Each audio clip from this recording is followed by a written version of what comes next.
Ladies and gentlemen, I must say it is one of the most daunting things that you can ever do, if you're contemplating doing it, is to write your story down for all the world to read. And even more so if you're not a household name. After all, as I said, I'm not a General Cosgrove, not a Brigadier Mansford or a Graham Kennedy or Shane Warne, those sort of blokes. Indeed, unlike those men, and in fact by most other standards, I'm just a man who's lived a little life, little in terms of great deeds, grand adventures or great accomplishments. So then, what is it about this memoir then that has set it apart from others of the same ilk? Why has it polarised the veteran community? Why has it just broken the bestseller status in Australia? But more importantly, why should you want to read the story of a man who's just lived a little life? Well, I can't answer all those questions, and I don't pretend to know all the answers, but I can assure you of one thing, and that is that The War Within is a story unlike any other story you'll have read before. It's also the greatest accomplishment of my life.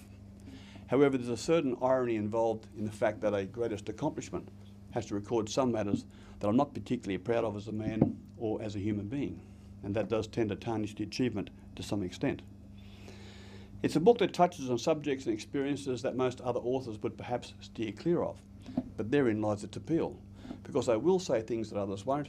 I'm not afraid of controversy, and as those of you who might have followed my adventures on the web or in the media would know, I don't run from a fight.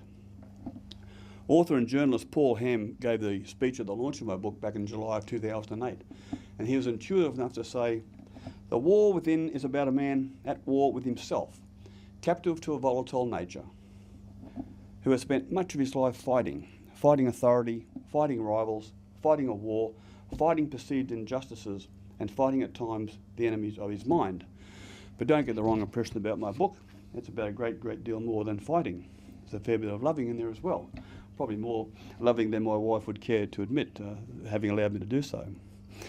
Now, as for the writing process, I can assure you that I've worked very hard at making this a book one that appeals to the reader on every level, the visceral, the intellectual and the imaginative. And that's no easy task to do. I had to link both the high points and the low points of a life, do it chronologically, do it thematically, and at the same time try to do so in an aesthetically pleasing way, which was very important to me being an ex-English teacher. I wanted this to be a book that people wanted to keep reading. They didn't want to put it down, had to read just one more chapter before they went to sleep.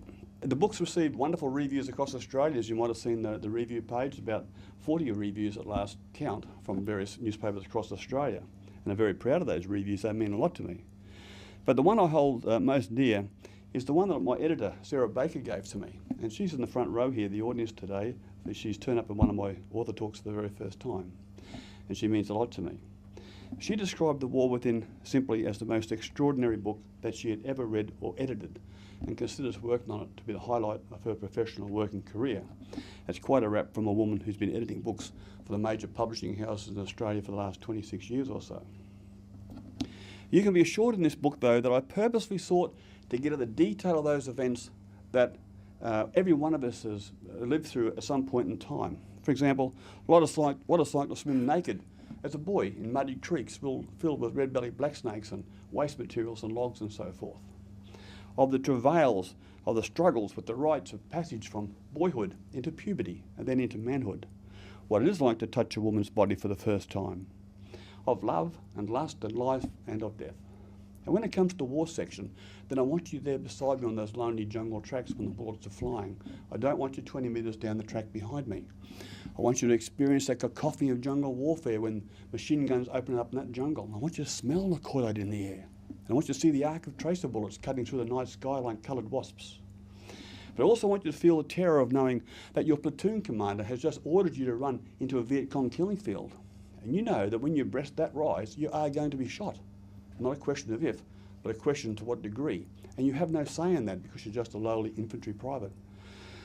And it's about what happens to you when you are shot.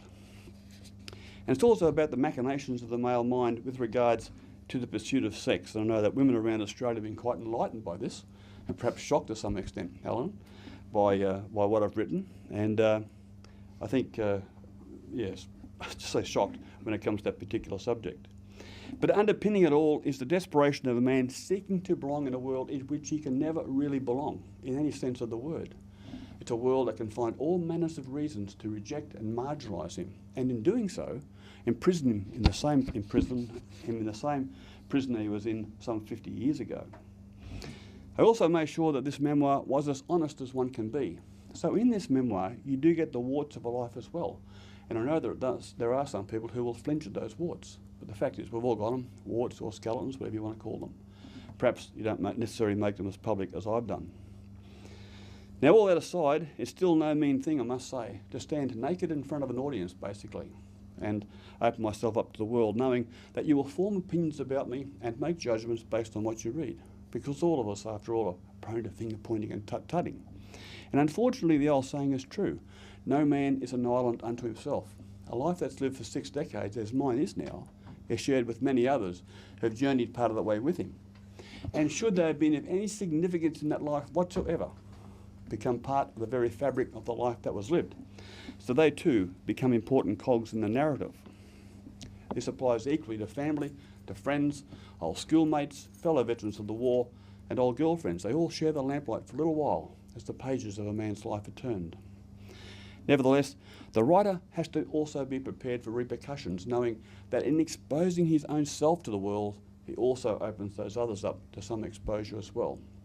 It's regrettable. Unfortunately, though, in the genre of memoir writing, it's unavoidable. Telling the story has caused my wife and I some angst. There's no doubt about that, and my family members as well. In fact, my brother Graham rang me up from Brisbane a year and a half ago and threatened to blow my head off. And I said, why? He said, because you've called me a coward in the book. But the fact was he waited till I was 1,000 kilometres away before he actually rang me up, which just backed up what I said about him in the book in the first place. But they're the problems you've got. You either take those contentious things out of your book and in doing so destroy the integrity of your story, or you leave them in and you pay the piper.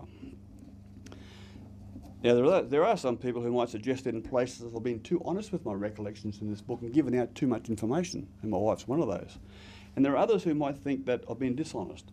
But the one thing I'm not is a dissembler, so what you see is what you get with me. I've never attempted to be grander than I am, not braver than any other man, not more intelligent than anybody else.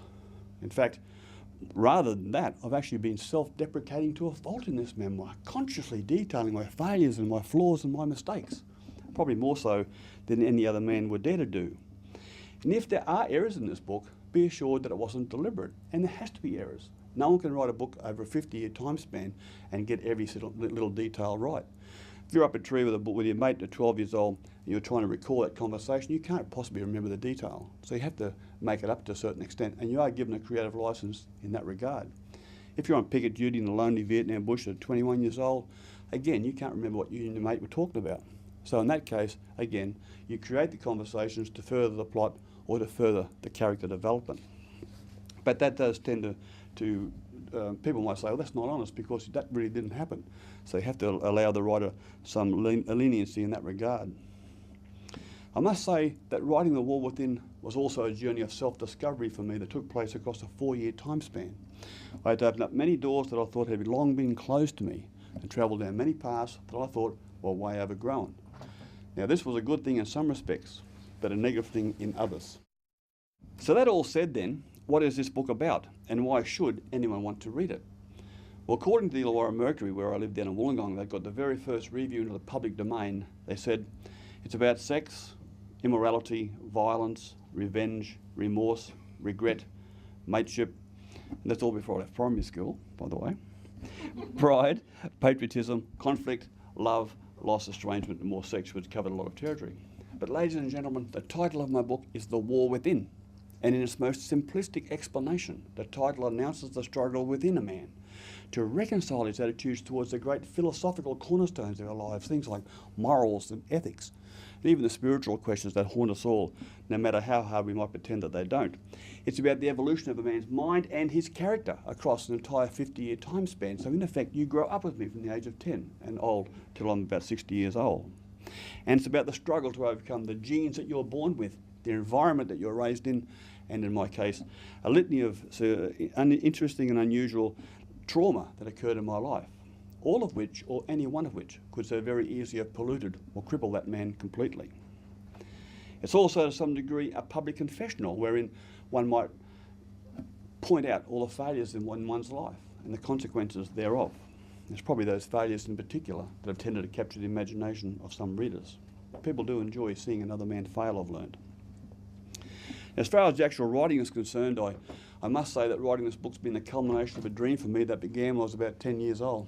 I always wanted to be a writer, but instead of a career in writing, unfortunately, I had to leave school at the age of 14 and a half or so to raise a family of 8 because my old man went to jail. He went to jail because he knocked off the local grocery store, which just happened to be over the road from the school that I went to. And unfortunately, my girlfriend at the time happened to be the owner, or the owner's daughter. So that made school very complicated for me on the Monday morning when we turned up at school. So for the next 40 odd years, my life went in an entirely different direction to the one that I actually planned for it. And part 1 of my book details that boyhood. And I suggest that it's a boyhood that many of you would not necessarily be familiar with to any great extent. I'm the eldest son of a man who was forced himself from the family home at the age of 13 and did so the easiest way he could to fend for himself, which was by stealing. And of a woman who'd been orphaned at the age of 7 and institutionalised for the best part of 14 years in a Catholic orphanage. Only last year they gave her a $9,000 compensation payout for the abuse that she suffered in that orphanage. But their union then presented its own peculiar set of circumstances which were going to impact the lives of all of our children, all the rest of our lives.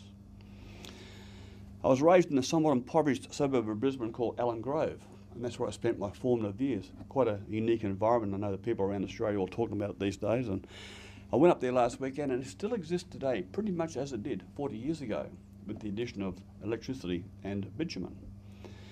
A certain lawlessness prevailed out there, shall we say.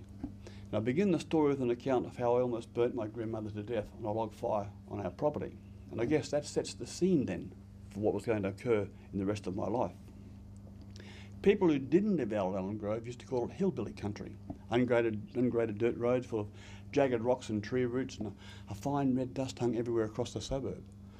No water, no electricity, no creature comforts of any sort. And the family of 9 settled there to begin with 4 boys on the floor on a single mattress. I describe it in the book as a wonderland for lost souls, for men like my father. It was a place where men could hide from life to a certain extent, but it was also a place where all of the inhabitants could be alienated from the greater body of man by virtue of that bush surroundings and of our relative poverty. But for us boys, it was more of a wonderland, a world without boundaries. We could go where we want, we could do what we want, and we were never held to account. At one point, an anna branch of the creek had become a billabong, and if we weren't chopping down trees or splitting logs, we'd spend our time in that little billabong along with the red-bellied black snakes around the place.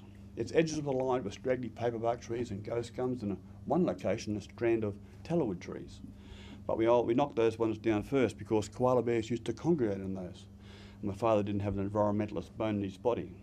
No bloody koalas, a piston on my head, was all he said, as we chopped the first one down. The house we lived in was the most rudimentary type, a rectangular fibro shell, concrete floor, a metal roof, bare rafters, and no insulation of any sort in the entire house. In winter, water would condense on the underside of the roof and drip, drip, drip on us all through the night, and in summer, in Queensland's relentless heat and humidity, it was like a damn oven down there on the floor, and we were scarcely able to breathe, covered in mosquitoes.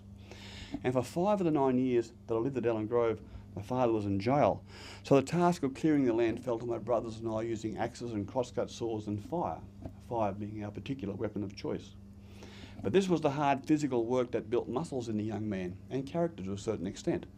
And they were traits and things I was going to require for the rest of my life, especially after Vietnam. When he was at home, my father blasted anything that didn't move to shreds with jelly knife that he'd acquired illegally somewhere. And he also inculcated his own brand of toughness into his sons with his fists. So we lived our days with the sounds of trees being felled and stumps being blown apart, with the smell of ironbark and eucalyptus smoke in our nostrils, and with blood in our mouths. Tough as it was, there was a certain richness in that life, and even today I'll still look back on it with a certain fondness. But at school we had teachers who were as empathetic and as professional as any I've ever met. But there were also those cowards, men and women, for whom we were their whipping boys. People who'd abused their sense of superiority and took full advantage of our wretchedness. And I'll leave those particular matters to the book. But this was also an environment where the adults all seemed to be running away from something, from responsibility, the law, spouses even. So collectively at Allen Grove, there was a suburban vacuum when it came to any sort of social or moral or ethical direction. So youngsters like me could be easily led astray. Now, that's not an attempt to lay the blame for my own failings as an adult on either the shoulders of my parents or of that particular environment, because that would be a fairly weak and a gutless way out. The fact is, we're all gifted with free will and with an innate sense of responsibility and decency. You either choose to exercise those things in our lives or not. It'd be more honest than me to say that I chose not to.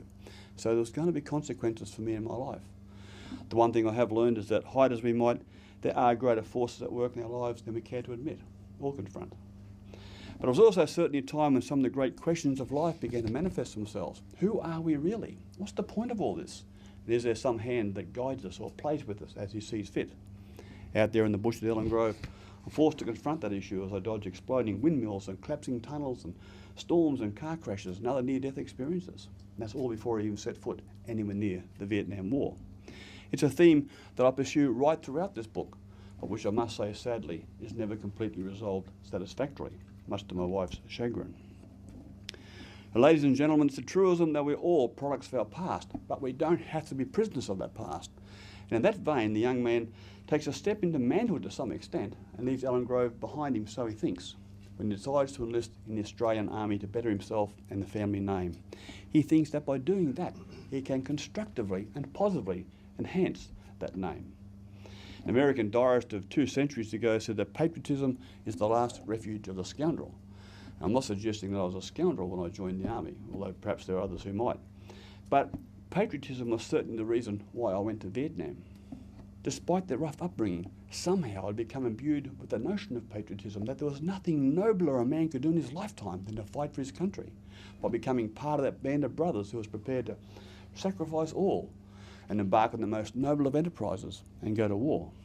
To face an enemy soldier in his own turf and to engage him in armed combat face to face, I thought, man, that's what it's all about. There can be nothing grander, surely. So I volunteered for the army, I volunteered for the infantry, and volunteered to go to Vietnam on Christmas Eve of 1968. And I was going to get exactly what it was that I was after, the full war experience. But I was also naive enough to believe that my country would honour such patriotism, and that for the rest of my days I'd wear my war service as a badge of honour, and even more so if I happened to be wounded in action and get some scars of some sort. Such was the height of my stupidity and of my passions when I was just an 18-year-old boy. And it turned out I was wrong on all counts, because I served in the wrong war. There was no honour in it. Certainly wasn't for me, and as I've travelled around Australia I've learned there wasn't for most men who fought that war. And if to be my lot as a soldier that the alienation that I had felt as a boy was now going to be exacerbated by the most peculiar set of circumstances that a young infantryman could experience in that war. I must say up front that I wasn't the greatest soldier and I wasn't the greatest recruit that they got to actually join the army. But most importantly, as you'll see in the film, I served as a rifleman across 4 different units during the 7.5 months that I served in Vietnam. I was wounded as a rifleman. And during that time I took part in the entire gamut of the infantry experience, from small contacts to full-on ambushes and bunker assaults and that type of thing. And most importantly, I let no man down. And that's very important to be 60 years old and be able to say that. As far as the uniqueness of my service, let me just say it began by being a reinforcement. And I must say that militarily speaking, the military reinforcement walks a slightly tougher road than most other soldiers do. Because when he joins that new unit, which is already at war, he's new to them in all respects. You see, he hasn't trained with them, and he hasn't socialised with them. So when he joins them, they regard him as an intruder. Invariably, he's taken the place of a man, one of their own mates, who's been killed or wounded. So it's very hard to fit in. And they'll always generally regard him as an outsider. So that regardless of the length of time he spends in that unit, the reinforcements generally deny the sense of belonging that's so important to the psychological health of veterans when their warring days are done. And it didn't take me very long to realise that war isn't all it's cracked up to be. When you are a silly, naive, 19-year-old boy full of empty-headed notions of war's grandeur, then you're bound to be disappointed. It was most certainly an adrenaline rush, there's no doubt about that, especially for infantrymen, because, and this was something that hadn't clearly been defined before, you see, Vietnam was so exhilarating and so exciting and yet so horrifying and terrifying all at the same time, such a rich mix of emotions in a man, such a rush, that when it was over, it was as if there was a void left in there.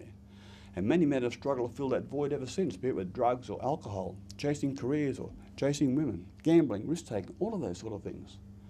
Some blokes were able to offset that to some degree by staying in the army and slowly winding down. Some became coppers and firemen, that sort of thing, to keep the adrenaline up to some extent. But if you were medically repatriated home, you didn't get that option. And That was the very first real wound then that many of us suffered in the war. But then there came the reality of war. And I know that every man in this room who's been to war, and I know there are some, will have their own images from the war they have to deal with all the rest of the days of their lives. And these images can be profoundly debilitating, always threatening to invade a man's mind, an enemy he's always got to be on the alert for, lest they overpower him in a moment of weakness. For my part, I experienced my own horrors. I saw dead men. I took part in the killing of them, because that was my job as an infantryman. I saw men wounded too, some terribly. Carried just one dead man out of my shoulders, and that was enough, wrapped in his green poncho and like a sausage and strapped between two bamboo poles. But if ever the reality of the horror of war was rammed home to me, it was on my very first day in the bush, my very first patrol with my very first unit, when I had to collect the body parts of one of our own men who'd been badly machine-gunned to death, and then help bury a Viet Cong body. No one ever warns you what a gruesome task these things can be. You might have a vague notion about it, but until it actually happens, and when the reality hits home, you have no idea what you're in for. As for the body I helped bury, I always remember to this very day. You don't know how young they were, because it was very hard to tell. He had a number of wounds across the rib cage and the stomach like a zipper. So as we lifted him up, he simply broke in half. His innards plurped into a pile on the ground between us, and some of it landed on my boots. And I vomited instantly. So here I was now, as just a 19-year-old boy with a first day in the jungle, first day in the war, with a dead man's gut sitting on my boot and my own vomit reaching my nostrils. And 41 years later, those smells and those images are still with me today. And I still find myself quite often jiggling my foot, still trying to extricate those guts from it. These things are difficult to deal with at the time, and even more difficult to live with as time goes on. And I'm conscious that there are men in the audience who don't need to hear those sort of discussion, that sort of images spelled out louder here tonight. But as you're aware, I did get wounded myself, a machine gun bullet through the right hip joint, part of the 4% of men who actually does get wounded physically in the war. In my case, running towards a Viet Cong, the next cartwheeling at right angles to it. I remember laying there in the jungle thinking I'd been hit by a truck because the pain was so great, it was like my whole head had been blown off, and I lay there clutching at my skull, trying to find out how much it was left. It took a few minutes before the pain actually localised in the hip. Laying there in the mud on my back, in the mud with my rifle lost somewhere and the battle still raging all around me, but me no longer being part of it. I remember throwing my webbing off and pulling my trousers down to my knees to see exactly what the damage was, not the sort of reaction that one would expect of a soldier in a war zone. And I was absolutely horrified to see this foot-long sausage of minced bone and meat and muscle and tissue hanging from the wound. And it was such a terrible thing to see, such a horrifying sight, that I quickly brushed it away like it was just too terrible to look at. I picked up a handful of mud and whacked it in the hole. And I didn't realise at the time, but in that one split second of time, and with that one simple action, I was then also brushing away all the future of my life, basically. Brushing away a full working career. I was only going to work for 14 years out of the next 40 or so. Brushing away any thought I ever had of playing cricket for Australia or rugby league that I'd aspired to. The simple pleasures of life, like riding a horse or a bike or a motorbike, all gone. No rock fishing for me, no hopping in a boat. Such is the way of war. I well remember my last images I had of Vietnam as every man does, in my case of a chopper ferrying me away that night, away from the scene of that ambush, of this monsoonal storm that had broken over us in the late afternoon and filled the day with night and thunder and lightning, and this almighty ambush in which the Viet Cong machine gunners hit us from both sides with machine gun fire and fired rocket-propelled grenades into the platoon position, raining hissing mud and metal everywhere. The sounds of men in front of me all the way along the jungle track, crying out for help. Perhaps they were even my cries amongst them. Of that wound in my hip, steaming and cold and cauterised in the rain. And the sounds of artillery pieces dropping around us as the blokes at that tried to cut the Viet Cong escape routes. And of a man eventually crawling up to me by the name of Corporal Peter Bunn, the platoon's medic, looking into the wound and saying, "Bloody hell, Tatey, what have I done to you, mate?" Then dragged me backwards using my body as a shield and my leg as a rifle mount, carried me back to a point of relative safety, whereupon another man threw me on his shoulders, carried me back down the slippery slope and threw me into a pile of 8 or 9 other wounded men. And then lastly, being hauled up towards the white light of a chopper, high above the treetops, with the downdraft from the chopper and the driving rain lashing my body. It was a homer. I remember the sense of elation as a great big black American Negro hauled me inside the chopper. The sense of elation that I made it home, I was safe, as what we call in Vietnam, homer.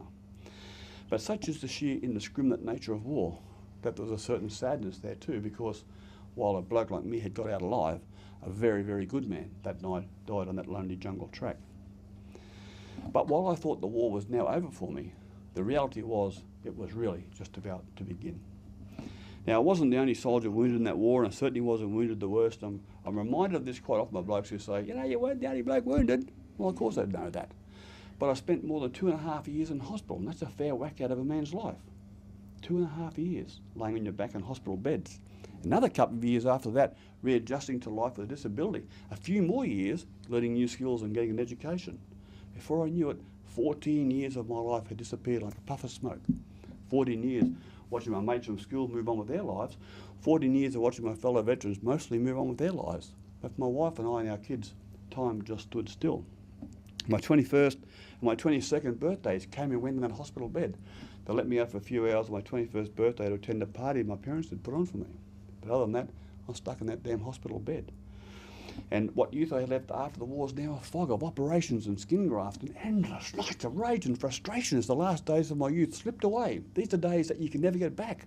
The days you should be learning about the finer things in life, gone, lost forever. 5 months in traction, 6 months of infection altogether, then 15 months in a full body plaster from my chest to my toes. And all that kept me alive in that time and kept me sane was the woman who eventually married me and who remains by my side today, Carol, my wife. This was self-sacrificing love on her part. This was the Christian ethic at its best.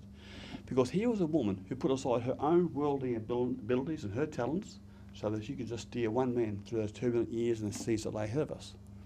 When the first shots were fired in most veterans' lives, their wives took off. And I can never honour her enough for having stayed with me. I know that there are many other good men still with us today simply because they too had wives who would last a distance. Wives who deserve a special medal for being married to some of us veterans and what they've endured doing so, because Vietnam did so much damage to their men that lives are quite difficult.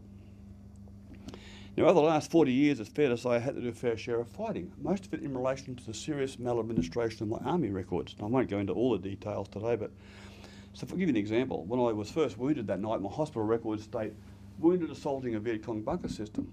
But 18 months later, when my time in the military hospital was up and I was transferred to Repat Hospital, another lazy officer simply wrote, shot by a sniper. Now these are two disparate things. Psychologically and historically, quite different, and only an infantryman would appreciate that. But it's very easy for a man to pick up the second document and say, this bloke Tate reckons he was wounded assaulting a bunker system, but this thing said he was wounded by a sniper. That can create all sorts of problems for you, and it's such a hassle to try and work it out and try to explain it to people. And there are other things like that. For example, to get out of hospital and find that my name's missing from the battalion records of the unit that I fought with, the 9th Battalion, the one I was wounded with. God, it's not in there. I went down to the war memorial with my mother and her auntie and a few other relatives, and it was horrifying to find my name missing from this battalion record.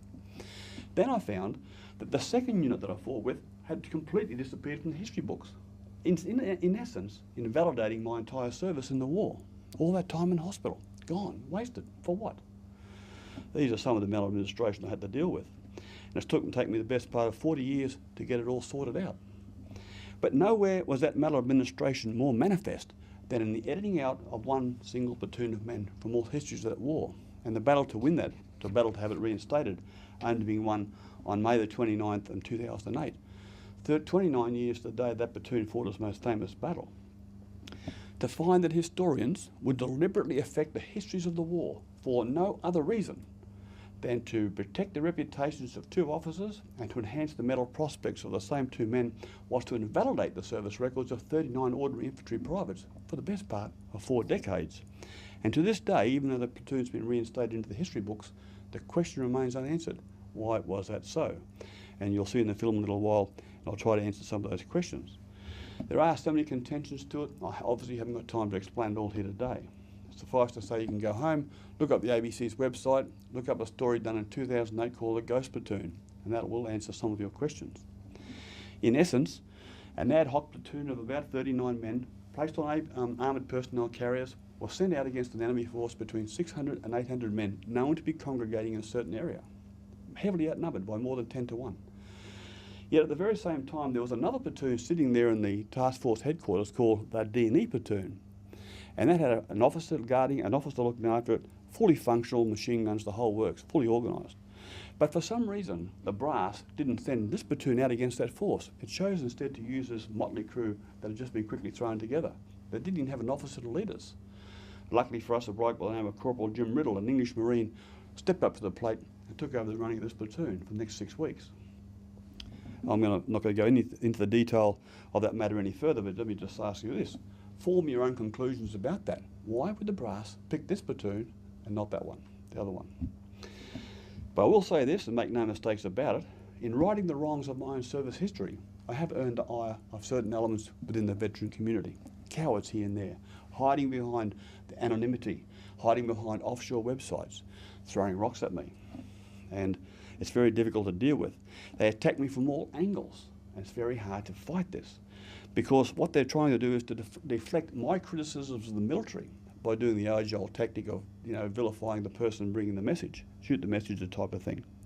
But I've also rattled the cages of these men because I lack the notion of a spirit de corps that many men hold dear, that idea of belonging to a unit and being clothed in nobility and the comfort and the assurance that comes with that.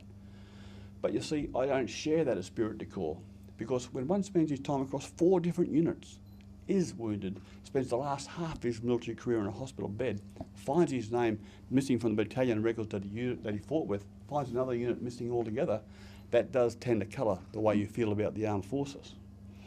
But probably worse, I've dared to rise above my social class, that of the battler, the boy from the bush, the boy from Melon Grove who dared to rise up and write a book.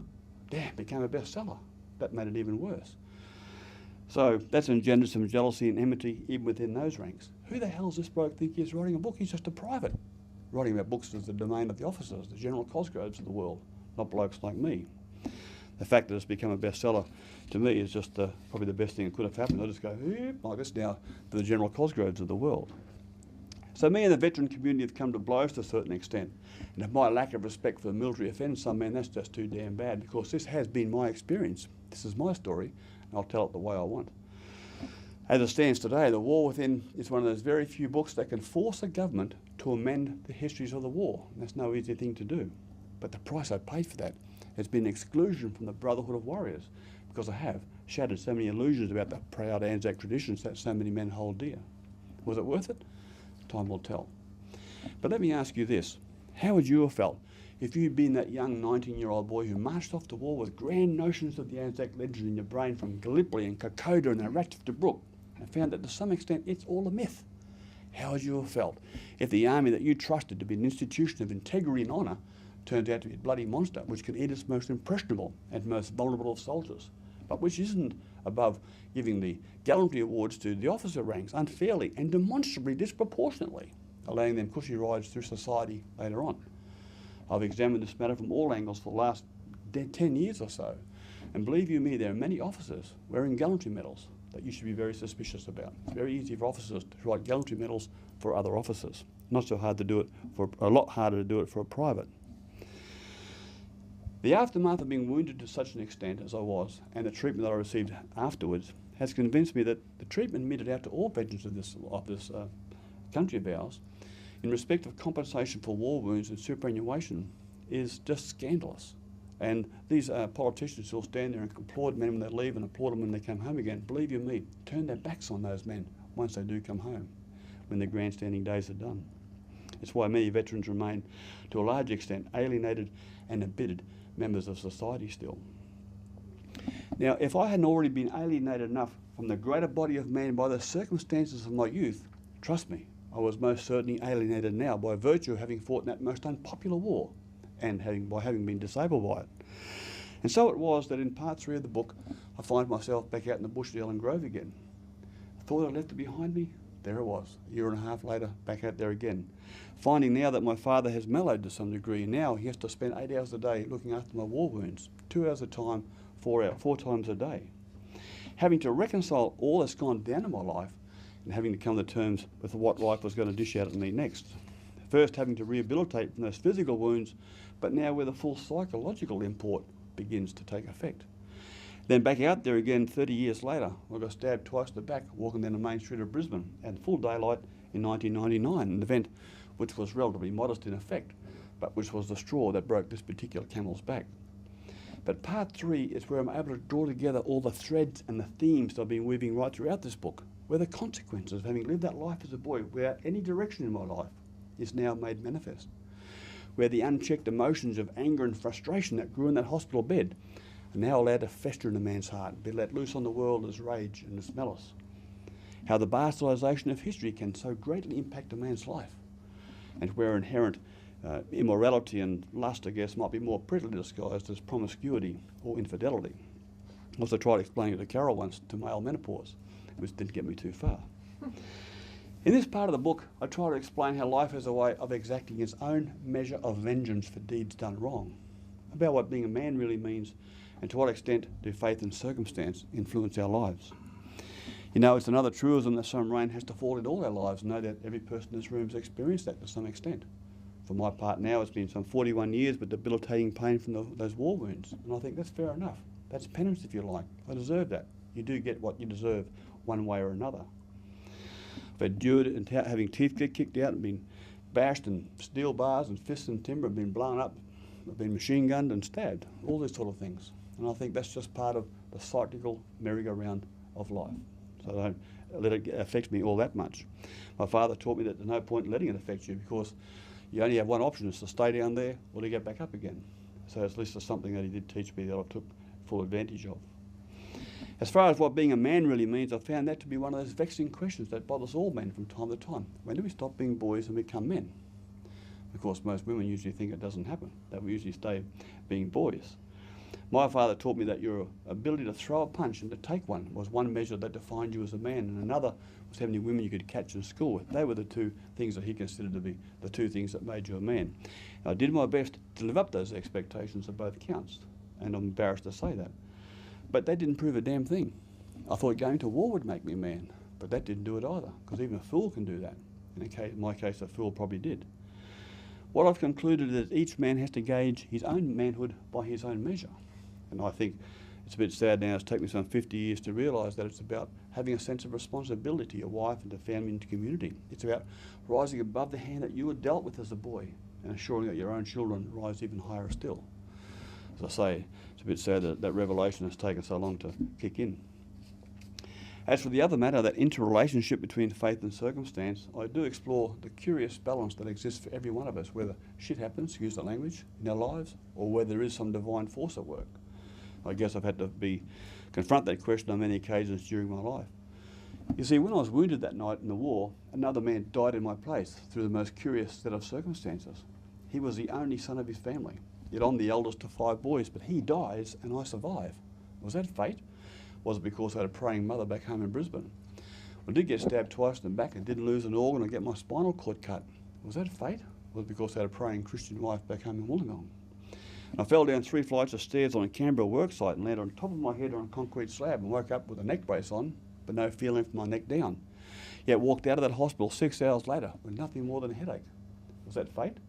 Was because I had a praying brother who stood there 6 hours relentlessly praying for a miracle to occur, and one did. I still don't have an answer to the question, even though I've been forced to confront those sort of issues many times during my life.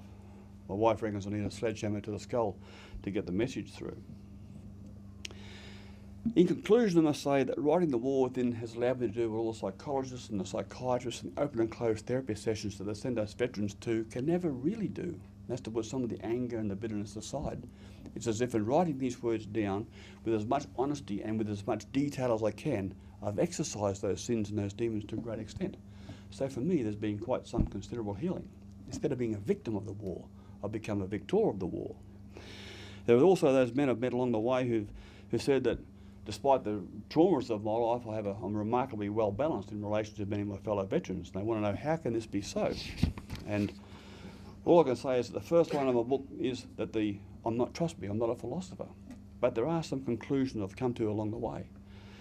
And in the end, I have to give some credit to my father for raising me as he did. Some people around Australia have called it abuse. But the fact was that I contend that my ability to get through my life, especially with all the trauma in my life, is directly related to the way he actually brought me up. He gave me the strength and the courage to fight.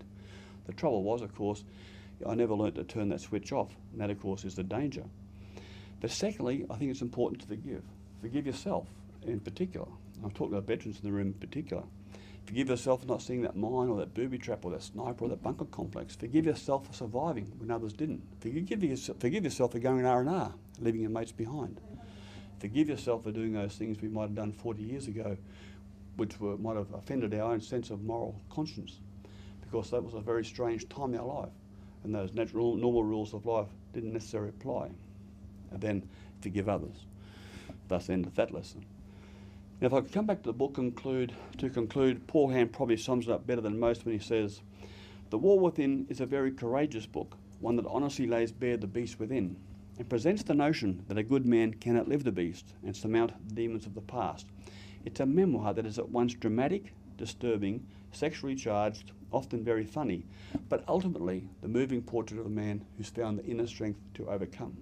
They're very kind words from Paul Ham.